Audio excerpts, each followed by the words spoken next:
Okay, good afternoon, everyone. Trust that you're all having a good day. विश्वास करते हैं कि आप लोग सब अच्छा दिन देख रहे हैं। And you've had a good week also. एक पूरा हफ्ता अच्छा से गया।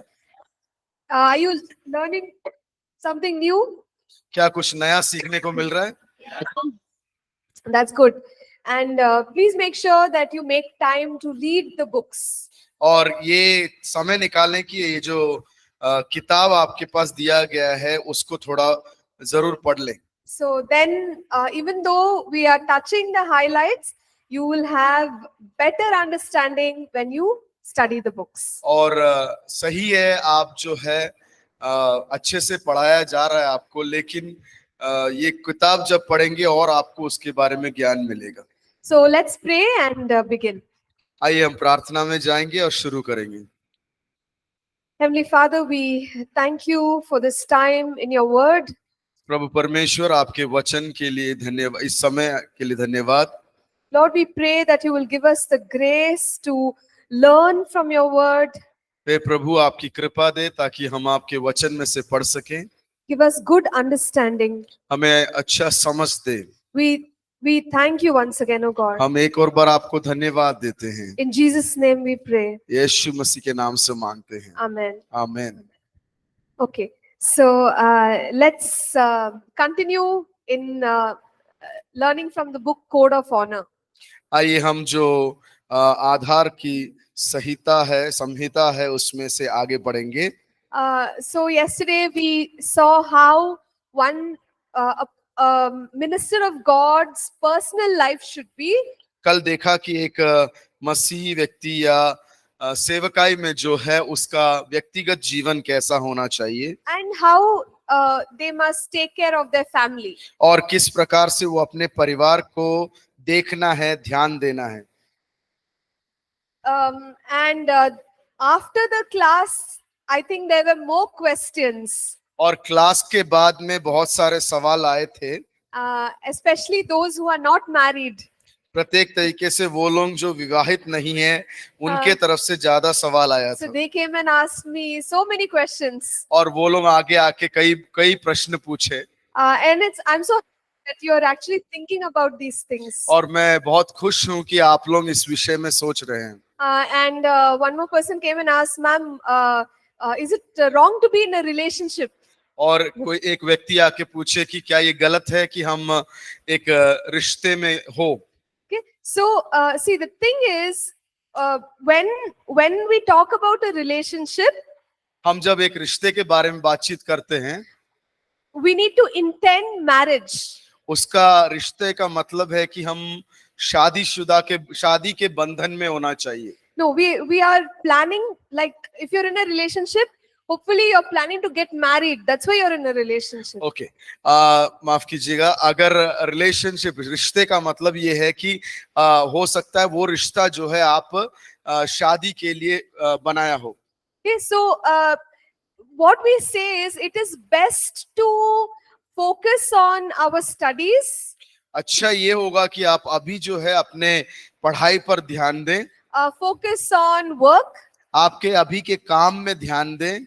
When you probably have finished everything जब आप ये सब खत्म कर चुके हैं and you have a job, और आपके पास जब एक काम है, you have some money in your pocket, आपके जेब में कुछ पैसे हो गए हों, and your family is ready, they're saying, okay, now is a good time for you to get married. और आपका परिवार बोले कि ये उचित समय है कि अब आप शादी कर सकते हैं। Then if you know search and you find someone and you're talking to them, there's nothing wrong with that. और तब जाकर किसी को आप पहचान रहे हैं, किसी के साथ बातचीत कर रहे हैं तो ठीक है। But as we said yesterday, there are boundaries. लेकिन हम जैसे कल सुने थे कि एक सीमा है हमारे लिए, एक दायरा है। Okay, and we must maintain the boundaries of purity and holiness even when we are finding someone to be married to. और हम जब किसी व्यक्ति के साथ शादी करने के लिए उनका खोज करते हैं तब भी एक सीमा रखना चाहिए, एक दायरे के अंदर होना चाहिए। Remember, I said you're not married till you're married. और याद हुआ कि मैंने आपको बोला था कि जब आप शादीशुदा तब तक नहीं हो जब वो शादी के बंधन में आप नहीं हो गए हो। So, unmarried people cannot take the liberties of marriage. और जो व्यक्ति जो शादीशुदा नहीं है, वो लोग शादीशुदा होने वाले व्यक्ति का जो छूट है वो नहीं ले सकते। Okay, so I just thought I'll tell because there are so many questions about being a bachelor and relationships and all that. और मैंने ये इसलिए बोला क्योंकि कई प्रकार के सवाल है कि शादीशुदा ना होने के समय के विषय में। Is that fine, everyone? सही है, सब लोग ठीक है? Okay, so if you have more questions, you can always ask. और अगर आपके पास और अधिक सवाल है तो आप जरूर पूछ सकते हैं। But I will continue with the teaching today. और आज का जो पढ़ाई है उसमें हम आगे बढ़ेंगे।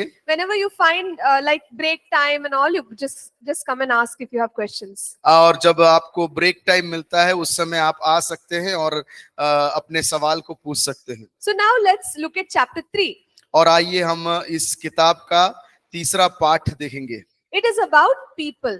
ये है लोगों के विषय में। And in ministry, sometimes our vision is to have a lot of people in our ministry. और हमारी सेवकाई में हमारा एक दर्शन होता है कि हमारे साथ जो है हमारी सेवकाई जो है एक बड़े मात्रा के लोगों के साथ होने पाए। And so we want to do good organization, administration, have a lot of tools. So we do many things to set up a big church or ministry. और हम क्या करते हैं, बड़े ऑफिस को, चर्च के ऑफिस को खोलने की कोशिश करते हैं, एडमिनिस्ट्रेशन टीम को बनाने की कोशिश करते हैं ताकि ये जो सेवकाई है बड़े पैमाने में हो सके। And we may do a lot of promotion, networking, many things, talk to people who are in positions of influence so that we can make our ministry big. और हम लोग जो है एक दूसरे के साथ संबंध बनाने की कोशिश करते हैं और कई लोगों के साथ इसके बारे में चर्चा करते हैं ताकि हम इस सेवकाई को बड़ा कर सके। So having all the right steps to bring many people, sometimes we feel that is only ministry. और कभी कभी ये सोचते हैं कि सारे चीजों को एक साथ करके सब कुछ तैयार कर लेना ही है सेवकाई, कभी कभी हम सोचते हैं। And when it comes to ministry, we need people to do the work, we need people to give the money, only then ministry will run. और हम जब सेवकाई में उतरते हैं, लोग हमारे साथ होना चाहिए, हमारे को लोग जो है आर्थिक सहायता करना चाहिए, तभी वो सेवकाई आगे बढ़ सकता है। So when we look at people, unfortunately, for us, the numbers of people, it only means support and money. और हम लोग जब देखते हैं तो सेवकाई में लोगों की गिनती का मतलब है कि उनके पास से जो मिलने वाली सहायता है वो है सेवकाई, हम सोचते हैं। And also the money that people can give us. और वो लोग जो हमारे आर्थिक सहायता कर सकते हैं। But that is not the right way to work with people. और वो सही मायने में नहीं है जो लोगों के साथ कार्य करने का मतलब। See, building a ministry is building people. और सेवकाई करने का मतलब है कि लोगों को तैयार करना। It's not just building an organization. वो एक संस्था को बनाने का मतलब नहीं है। So that is how we must look at people around us. और इस प्रकार से हमारे चारों तरफ रहने वाले लोगों को हम देखना चाहिए। And it is quite difficult to work with people. और ये लोगों के साथ काम करना थोड़ा सा तकलीफ जनक बात है। Because everybody has their own personality and way of doing things. और हर एक व्यक्ति के पास अपने तौर तरीके होते हैं कि काम करने के लिए। So, when we are working with them, we are managing them, guiding them, correcting them, we may go through some challenges. और हम लोग जब उन लोगों के साथ काम करते हैं, उनको हम उपदेश देते हैं, मार्गदर्शन करते हैं, उनकी गलतियों को सुधारने की कोशिश करते हैं, ये सब चीजें जो है एक चेतावनी भरी चीजें होती है। Okay, so it is very important to work with people. At the same time, it is very challenging. और ये लोगों के साथ मिलकर सेवकाई करना बहुत जरूरी है, लेकिन उसी समय वो जो है बहुत चेतावनी से भरा हुआ होता है। Now let's see what Paul says about people. आइए हम देखेंगे कि पौलुस हमसे क्या बोलता है इस विषय में, लोगों के विषय में। So he says in 1 Corinthians 3:9, पहला कुरिन्थियों 3:9 में पौलुस ऐसा कहता है, you are God's field, you are God's building. और वो कहता है कि तुम जो हो परमेश्वर की काम करने का क्षेत्र हो और परमेश्वर का बनाए हुआ इमारत हो। So look at where Paul is putting his energy. और देखें कि कहां पर पौलुस जो है अपना योगदान डालने की कोशिश कर रहा है। He looks at people and says, you are the field, you are the building. और वो लोगों को देखकर बोलता है कि तुम जो हो परमेश्वर के उपयोग के लायक खेत हो और तुम ही रास्ता हो। Okay, so today when we say church, आज जब हम कलीसिया बोलते हैं, how is your church? आपका कलीसिया कैसा है? Some of us may say, oh, my church is a big building. और हम कभी कभी कह सकते हैं कि हमारा कलीसिया जो है उसका मतलब है कि बड़ा इमारत। My church, it is built like this, in some British architecture. और हम कह सकते हैं कि हमारा कलीसिया जो है अंग्रेजों के तरीकों में, अंग्रेजों के डिजाइन में बनाया गया है। So is that the church? Is the building the church? क्या इमारत का मतलब है कलीसिया? Look at Paul. He is telling the people, you are God's field, you are the building. और लेकिन पौलुस यहाँ कहता है कि तुम जो हो परमेश्वर की खेत हो और तुम जो हो परमेश्वर के भवन हो। So he is telling that the work needs to be done in the people. और पौलुस कहता है कि जो परमेश्वर का कार्य होना है वो लोगों के अंदर होना है। So it is, ministry is about building people. और सेवकाई का मतलब है कि लोगों को तैयार करना। So when people are God's field and building, where are we working? We are working in the life of people. और जब लोग जो खेत हैं और रास्ते या मार्ग हैं तो हम लोग कहाँ काम कर रहे हैं? हम लोग उन लोगों के जीवन में काम कर रहे हैं। So when we say the church is not a building. और जब हम कलीसिया के बारे में बोलते हैं, कलीसिया जो है सिर्फ एक इमारत नहीं है। Church is you and me. कलीसिया जो है हम और आप हैं। Church is all of us. We are all sitting here. We are the church. हम लोग हैं जो परमेश्वर की कलीसिया हैं। And so people are the church. इसीलिए कहा गया है कि लोग जो है कलीसिया हैं। And our work should be in the lives of the people. और हमारा काम वहां होना चाहिए कि लोगों के जीवन के संबंधित। So in 2 Corinthians 3:2, Paul says like this. दूसरा कुरिन्थियों 3:2 में ऐसे पर पौलुस कहता है, He says, you are our epistle written in our hearts. और उसमें कहता है कि तुम जो हो लिखित पत्रिका हो। And he जो says, हमारे हृदय पर लिखी गई है known and read by all men. और जिसे सब मनुष्य पहचानते और पढ़ते हैं। So let's try to understand this. और आइए हम इसको समझने की कोशिश करेंगे।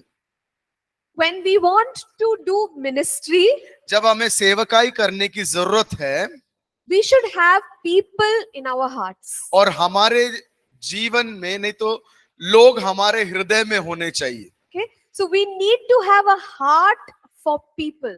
और हमारे पास लोगों के प्रति एक भावना भरी हृदय होनी चाहिए। We should not think that, okay, a big organization, big institution, that is what ministry is. हम ये नहीं सोचना है कि बड़ा संस्था, बड़ा इमारत वो है एक सेवकाई।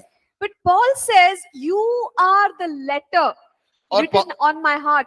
पौलुस कहता है कि तुम मेरे हृदय में लिखे हुए पत्रिका हो। So when we go to heaven, जब हम स्वर्ग की ओर जाएंगे, and we stand in heaven, और हम परमेश्वर के भवन में खड़े होंगे, what is it that we are going to take with us? और हम हमारे साथ क्या लेके जाने वाले यहाँ से, Okay, and what is it in heaven which will make us happy as और- our achievement? और हमारे जीवन में जो प्राप्त हुआ वो क्या होगा जो हम स्वर्ग में लेकर जाएंगे। So Paul says, this is in 1 Thessalonians chapter 2, he says,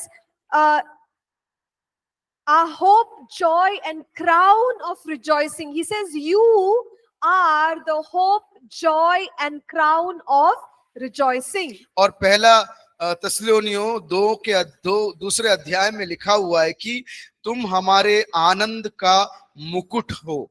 So people are our crown. और लोग जो है हमारे आनंद का मुकुट है। Imagine when we are in heaven and we see all these brothers and sisters with whom we have worked and they are also there. और ऐसा सोचें कि हम जब स्वर्ग में पहुंचेंगे, हमारे भाई बहन जो हमारे साथ परमेश्वर के काम में थे वो भी वहां पर है। We finished the race, but we also helped them finish their race. हमने तो अपना दौड़ पूरा कर लिया, उनको भी सहायता किया ताकि हमारे साथ दौड़ सके। That is our joy. वो है हमारा आनंद का You know, कारण। that is what makes us happy, that we were able to build up people in our ministry. और ये हमारा आनंद का कारण है कि सेवकाई के समय में हम जो है लोगों को तैयार कर पाए। But unfortunately, what happens? लेकिन क्या हो सही रीति से होता क्या है, In ministry, people may be used as objects. और ऐसा होता है कि लोगों को जो है सेवकाई में वस्तुओं के रूप में इस्तेमाल किया जाता है। We just make them do the work. हम लोग उन लोगों को कार्य करने के लिए बोलते हैं, And we just see the big numbers. We are happy because that means, okay, we'll get more money. और हम लोग बड़े संख्या को देखते हैं और खुश हो जाते हैं और बोलते हैं कि ठीक है, इस लोगों के द्वारा मुझे आर्थिक अनुग्रह मिलेगा। So, is that person really growing in the Lord? Are they making a journey with the Lord? Sometimes nobody asks these questions. और हम लोग कभी भी कोई ऐसा पूछता नहीं है कि क्या वो लोग जो है अपने आत्मिक जीवन में बढ़ रहे हैं कि नहीं बढ़ रहे हैं। So, it is when we invest in people's lives and they are also able to fulfill God's purpose that we are truly successful in our ministry. और वो लोग जब परमेश्वर में बढ़ेंगे और हम लोग उन लोगों के जीवन में कुछ ना कुछ अच्छी बातों को स्थापित करेंगे, तभी वो सेवकाई पूरा होगा। So Paul says that people are his hope, joy, and crown. पौलुस कहता है कि मनुष्य लोग जो है, उनके साथ में जो लोग हैं वो उनकी आशा है और खुशी का आनंद का कारण है। See, success of ministry is not just I wrote 50 books, I recorded 10 songs, I went to 200 countries.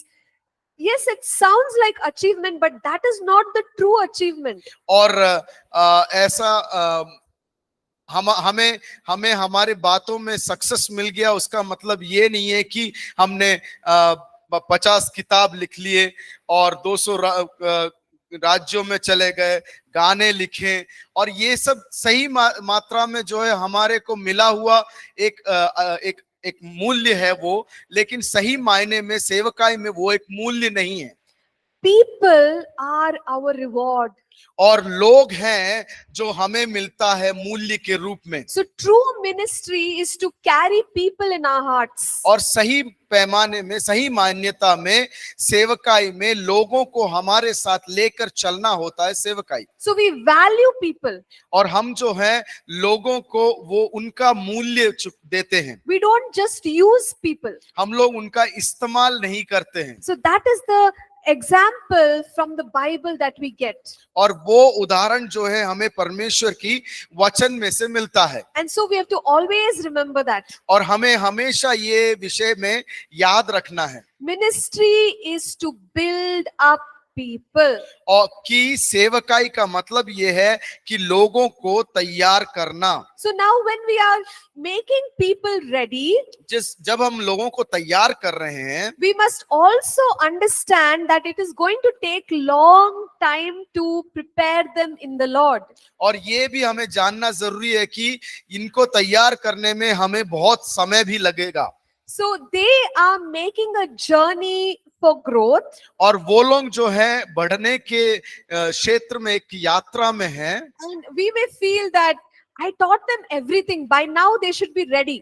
और हम ये सोचते हैं कि हमने सब कुछ उनको पढ़ा दिया, सिखा दिया, तो अब के समय में वो लोग तैयार हो जाना चाहिए। But that's not how it works. लेकिन ऐसा नहीं होता है। We'll find in practicality that it takes a lot of time to work with people. और हम एक इस तरीके से देख सकते हैं कि उनको तैयार करके उनको सेवकाई के लिए बनाने में बहुत समय लगता है। So in our ministry, हमारे सेवकाई में we have to be intentional about helping people make that journey. और हमें ये सोचकर कार्य में लगना चाहिए कि हमें उनको सेवकाई में तैयार करना है। So when it comes to, let's say, preaching sermons, और जिस प्रकार से अगर एक उदाहरण ले लें कि प्रचार करने के बाद में the kind of topics, themes which we choose it on the basis of where people are at. और हम लोग वो टॉपिकों को चुनते हैं कि वो शीर्षक को चुनते हैं जहां पर लोग कहाँ किस अवस्था से गुजर रहे हैं उसके अनुसार। So slowly, what are we doing as we are preaching to them about faith, about prayer, about different subjects? They are growing in the Lord. और जब हम लोगों को विश्वास के बारे में, प्रार्थना के बारे में, इस सब चीजों के बारे में जब हम धीरे धीरे बातचीत करते हैं, वो लोग जो हैं उसमें बढ़ रहे हैं।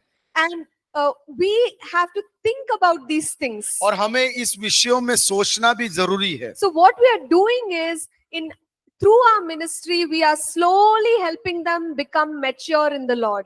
और हम कर क्या रहे हैं कि हमारी सेवकाई में के द्वारा उनको धीरे धीरे हम परिपक्वता की ओर ले जा रहे हैं। So we have to understand which season of life the church is in.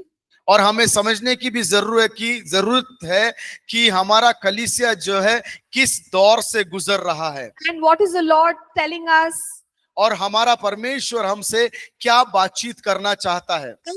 In line with that, build up the people and help them to journey into maturity. और उसको जानते हुए लोगों को तैयार करें और उनको परिपक्वता की ओर बढ़ाएं। So ministry is that.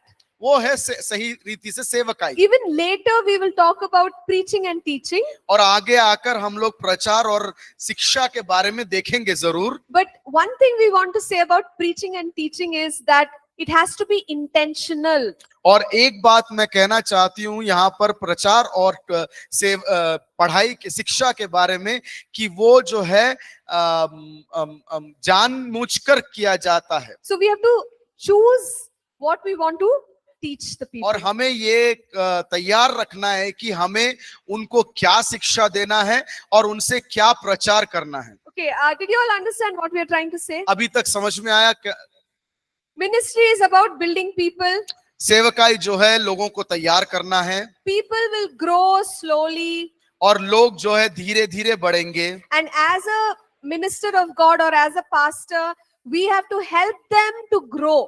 और एक पासवान के तरह और परमेश्वर की सेवक की तरह उनको बढ़ने में हमें योगदान देना है। And we must think, what should we teach or how should we train them according to the level where they are. और वो लोग किस दायरे वो किस क्षेत्र में है और किस स्टेज में है उसके अनुसार हमें तैयारी करना है कि उनको सिखा सकें। So it is so nice to see some people, when we met them, they did not know much about God, but as you see them today, they are doing ministry, they are serving God. It's so nice to see them make the journey. और कभी कभी जो है हम जो लोगों से मिलते हैं, पहले वो लोग यीशु को नहीं जानते थे, लेकिन जब यीशु को जान गए तो उनको तैयार करने के लिए हम उसके प्रकार से करना है।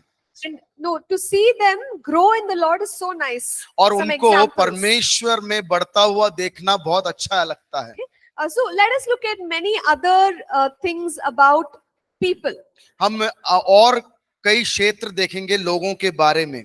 As a minister of God, we should honor everyone. और परमेश्वर के सेवक के रीति से हम सबका आदर करना जरूरी है।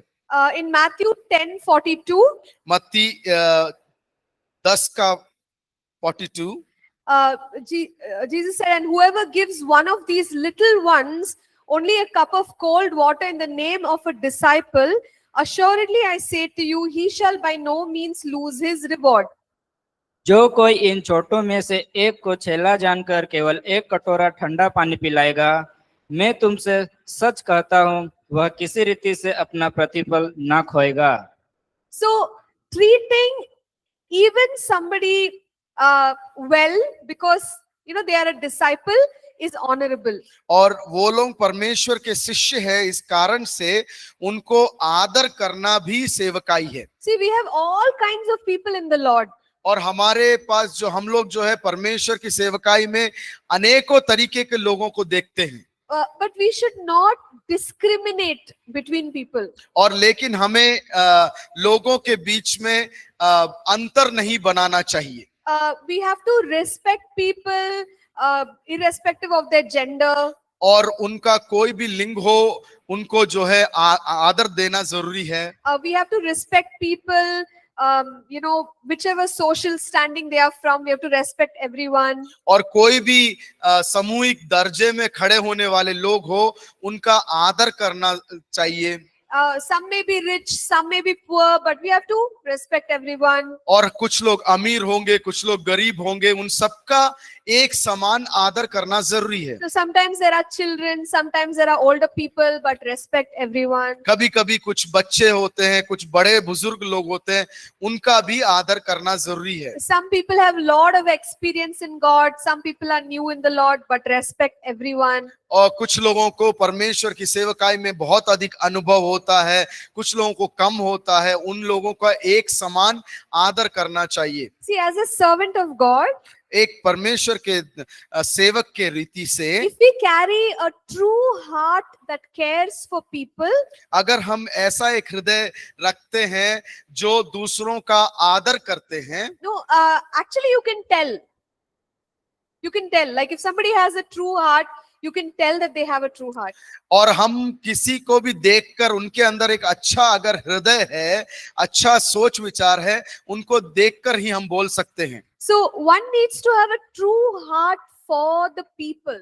और एक व्यक्ति के पास जो है एक अच्छा सोच विचार और हृदय दूसरों के प्रति होना चाहिए। See, we can do some acting when it comes to honoring people. हम दूसरों को आदर करने के विषय में आता है तो हम लोग जो है दूसरों के सामने अभिनय करके भी दिखा सकते हैं। We can pretend like we respect them so that we can get a better opportunity. हमें अच्छा औदा मिले, इसके कारण से हम क्या कर सकते हैं, दूसरों के सामने नाटक करके दिखा सकते हैं। But that is not a true heart. लेकिन वो सही हृदय और सही सोच विचार नहीं है। That we are doing it so that we can get something. हम इसलिए वो कर रहे हैं क्योंकि हमें उसमें से कुछ फायदा हो जाए। But when we are in ministry, we have to keep a true heart that cares for people.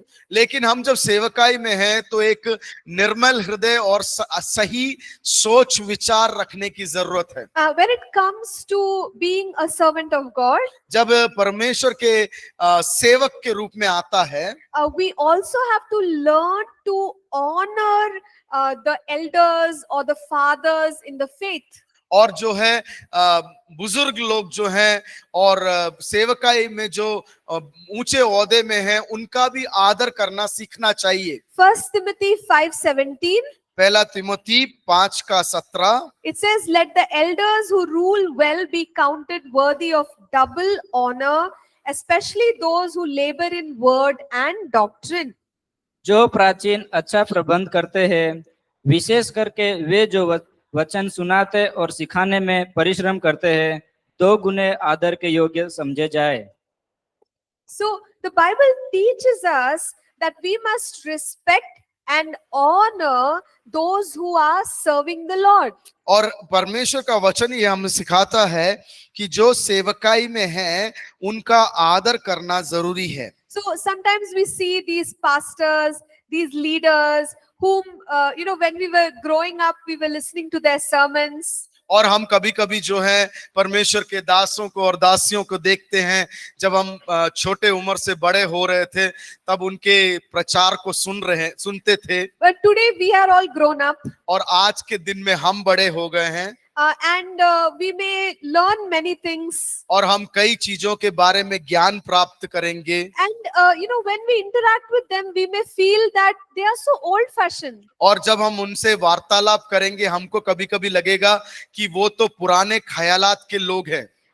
Maybe our pastor, हो सकता है हमारा पासबान, they are not using much technology. वो लोग हमारी तरीके से कई उपकरणें नहीं इस्तेमाल करते होंगे। So when we go back from STBC, और जब हम STBC से जब जाएंगे वापस, we may say, "What, pastor? You don't know technology. You should use technology." और हम उनसे कह सकते हैं कि क्या पास्टर जी आपको नए नए उपकरण जो आज हैं वो आपको इस्तेमाल करना नहीं आता है। See, there are things that we may learn as youngsters. और हम जवान होते हुए हैं उस समय कई चीजों को हमें सीखना भी जरूरत है। But that doesn't mean that we have to put down the elders. उसका ये मतलब नहीं है कि हम जो है हमारे बड़े बुजुर्गों को नीचा दिखाएं। If you know something new, try to help your pastor. अगर आपको कुछ नई चीजों के बारे में ज्ञान मिलता है उसको लेकर अपने पासबानों को सहायता करें। Be a support to the pastor. और वो आपके पासबानों के लिए एक सहायक बने। Don't say that, okay, they don't know anything, they are very old fashioned. और ये ना बोलें कि आप तो पुराने लोग हैं, पुराने ख्यालात वाले हैं, सोच विचार हैं, आपको कुछ भी नहीं मालूम। Okay, so we have to respect those who are serving the Lord. हमें जो उन लोगों का आदर करना है जो परमेश्वर की सेवकाई में पहले से हैं। We may find people of all kinds in the church. और हम जो है अनेकों प्रकार के लोगों को कलीसिया में पाएंगे। Apostle James, he says that we should treat people without partiality. याकूब ऐसा बोलता है कि हम जो है हर एक व्यक्ति को एक तरीके से देखना है। See, maybe somebody who is rich is coming to your church. हो सकता है आपके कलीसिया में कुछ धनी व्यक्ति या अमीर आदमी आता हो। Some poor people are coming to the church. हो सकता है कि कोई उसी के साथ साथ गरीब लोग भी आपके चर्च में आते हैं, कलीसिया में आते हैं। How do we treat them? और किस प्रकार से उनके साथ व्यवहार करते हैं। Do we give the front seat? If you are rich, okay, you sit front row. No, you don't have money, okay, you sit back row. क्या हम ऐसा बोलते हैं कि आपके पास पैसा ज्यादा है तो आप आगे का कुर्सी ले लीजिए, ओके ठीक है, आपके पास पैसा कम है तो आप पीछे का कुर्सी ले लीजिए। Or if you are famous, if you are a celebrity, okay, you sit front row. You are a nobody, okay, you sit back row. आप लोगों को अगर आपके कलीसिया में कुछ बहुत लोग उनको जान पहचानने वाले बड़े लोग आते हैं तो उनसे बोलते हैं कि आइए आप आगे वाले कुर्सी में बैठ जाइए, आप लोगों को कोई नहीं जानता, ठीक है आप पीछे जाके बैठ जाइए। So in the notes, pastor writes that there are a lot of people, like even to our church, who come who are very accomplished. और आशीष पास्टर जी इसमें एक उदाहरण लिखते हैं कि उनके कलीसिया में कई ऐसे लोग आते हैं जो बड़े ओहदे में स्थापित लोग हैं। But there is no special treatment. लेकिन उनके लिए कोई मुख्य स्थान या मुख्य योग्यता नहीं दिया जाता। Everybody is coming to worship God on Sunday. और हर एक व्यक्ति कोई भी दर्जे का होने दो वो परमेश्वर की आराधना करने के लिए रविवार को आता है। So let them come, let them worship and let them go. और उनको आने दो, आराधना करने दो और उनको अपने अपने घरों में जाने दो। No special treatment. और उनको वो लोगों को प्रत्येक तरीका का कुछ औदा या मुख्य स्थान नहीं दिया जाता। No calling on stage or giving them more attention, nothing like that. और बड़े औहदे में काम करने वालों को आगे बुलाकर उनका मान सम्मान करना, समय देना, ऐसे कुछ भी नहीं किया जाता। So we must not create partiality between groups of people within the church. हमारे कलीसिया के अंदर एक एक प्रकार के लोगों को लेकर एक एक ग्रुप तैयार नहीं करना चाहिए। Okay, sometimes people want to give more attention to a politician. और जो नेता लोग होते हैं उन लोग अगर हमारे कलीसिया में आते, कभी कभी उनको थोड़ा ज्यादा स्थान देने की हम कोशिश करते हैं। Because if we make them feel good, they might give us some favor. और अगर हम उनको खुश कर लें और स्थान दे दे तो हो सकता है कि उनके पास से हमें कुछ अच्छी बातें मिल जाए। But all these things are not right. लेकिन ये सारी चीजें जो है परमेश्वर के वचन के अनुसार सही नहीं है। So when people come to worship, treat everybody normal, treat everybody equal. लेकिन जब आपके कलीसिया में लोग आते हैं आराधना के लिए, वो कोई भी ओहदे से क्यों ना हो, उनको एक समान देखना जरूरी है। Now the other thing is that when we are working with people, we must be grateful. और दूसरा चीज ये है कि हम जब लोगों के साथ काम करते हैं, हम दूसरों के प्रति धन्यवाद की मनोभावना रखना चाहिए। So when Paul talks about Aquila and Priscilla, Akila और प्रिस्किला के बारे में जब पौलुस बोलता है, he says that these people are fellow workers and he says, I give thanks to them. और वो पौलुस बोलता है कि ये लोग जो है मेरे साथ परमेश्वर का काम करने वाले लोग हैं और इनका मैं धन्यवाद करता हूँ। And about the Thessalonian church, he says, I always give thanks to God for you. और तेसलोनियो चर्च कलीसिया के बारे में पौलुस कहता है कि मैं हमेशा तुम्हारे विषय में परमेश्वर को धन्यवाद देता हूँ। So in ministry, what happens sometimes? सेवकाई में कभी कभी क्या होता है, We take people for granted. हम लोग जो है लोगों को ऐसा मतलब ज्यादा मूल्य नहीं देते हैं। We think, okay, you should do the work, you do the work. और ऐसा हम सोचते हैं कि ठीक है, तुम्हें तो काम करना है तो करो काम। We never say thank you. हम लोग कभी भी उनका धन्यवाद नहीं करते हैं We never appreciate them. और हम कभी भी उनको अच्छा शब्द नहीं बोलते हैं। So this is something that I have learned from, my senior pastors and leaders. और ये कुछ अच्छी बातें हैं जो मैंने धन्यवाद देना, ऐसी सब बातें जो है मैंने अपने सीनियर पास्टर जी और लीडर अगुओं से सीखा है। Till today, आज तक, from the beginning till today, शुरुआत से लेकर आज तक, anything that we do, they'll always say a thank you. और जो कुछ हम करते हैं और या कोई हमारे लिए करता है, हम उनको धन्यवाद देते हैं। There'll always be at least a note of appreciation or a thank you. They'll say thank you.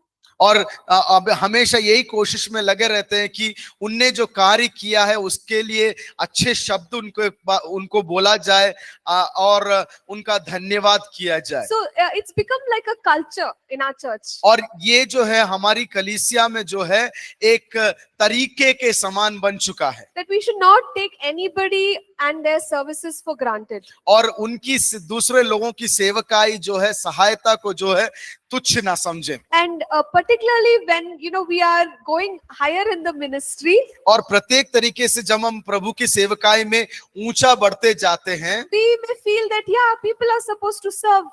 और हम ये सोचते हैं कि लोग जो हैं वो सेवकाई के लिए तो बने हुए हैं, So why should I say thank you? इसलिए मैं उनको धन्यवाद कहने की क्या जरूरत है। But that's not how Paul did his ministry. लेकिन इस प्रकार से नहीं है जो पौलुस ने अपना काम किया था। And when anyone helps, और जब कोई सहायता करता है or somebody gives an offering, और कोई जब दान देता है या भेंट चढ़ाता है, we generally, we say thank you. We send an email saying thank you so much. हम जो है उनका धन्यवाद करते हैं, एक ईमेल भेज देते हैं कि धन्यवाद जो आपने किया। Always acknowledge.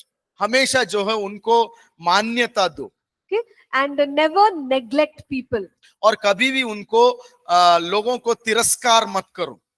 Their support is so valuable. उनका सहायता जो है, योगदान जो है हमारे लिए बहुत मुख्य और बहुमूल्य है। I remember the early days when I was serving as a pastor in one of our locations. APC के एक कलीसिया में, जब मेरे को याद है, जब मैं पासबान के रूप में सेवकाई में थी, there were many students who were part of our congregation. और कई जवान छात्र थे जो हमारे कलीसिया में आते थे। So we did not have families, but we had a lot of students in our congregation. हमारे कलीसिया के अंदर बहुत सारे परिवार तो नहीं थे, लेकिन शिक्षा लेने वाले बच्चे बहुत थे, And they helped in everything. और उन लोगों ने हर क्षेत्र में हमारा सहायता किया।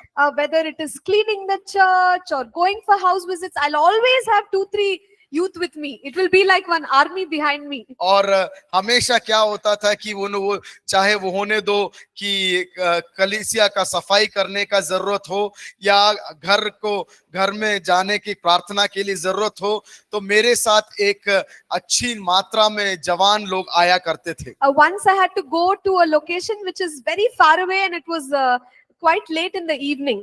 और एक बार ऐसा हुआ कि मुझे जो एक घर में जाना था प्रार्थना के लिए, वो बहुत दूर था और वो शाम का समय भी था। So I remember two or three boys, they said, "Pastor, you go, we are with you." They were in the car and they were like, "Don't worry, we are with you." और 2-3 लड़के जो थे, जवान लड़के जो हमारे कलीसिया के थे, वो लोग ने कहा, पास्टर जी आप चिंता ना करें, आप आगे चलो, हम आपके साथ हैं।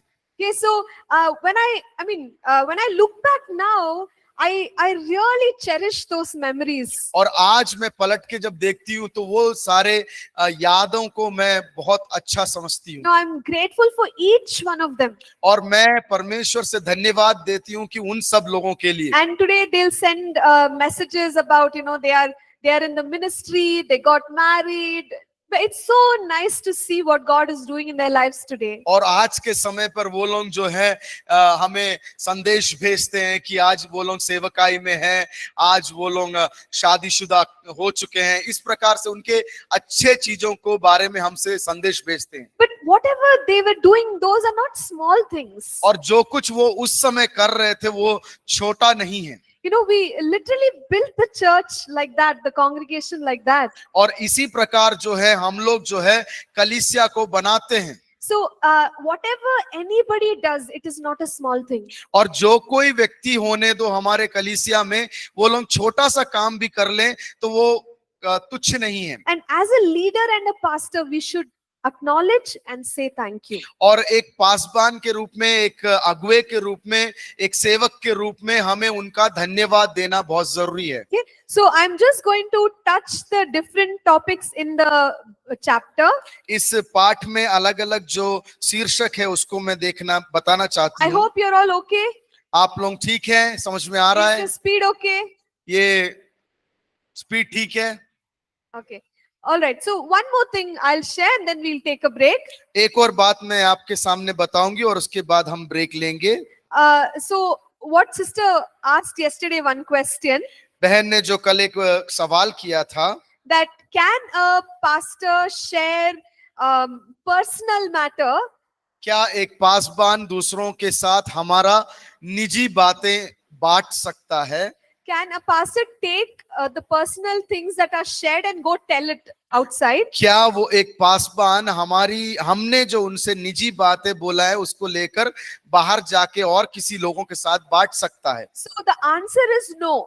उसका उत्तर है नहीं। So when somebody is sharing a matter and they are saying that it is confidential, we have to keep confidential. और जब कोई बोल रहा है कि ये जो है आपके साथ मैं गुप्त रीति से बता रहा हूं या बता रही हूं, तो उसको हम गुप्त ही रखना है।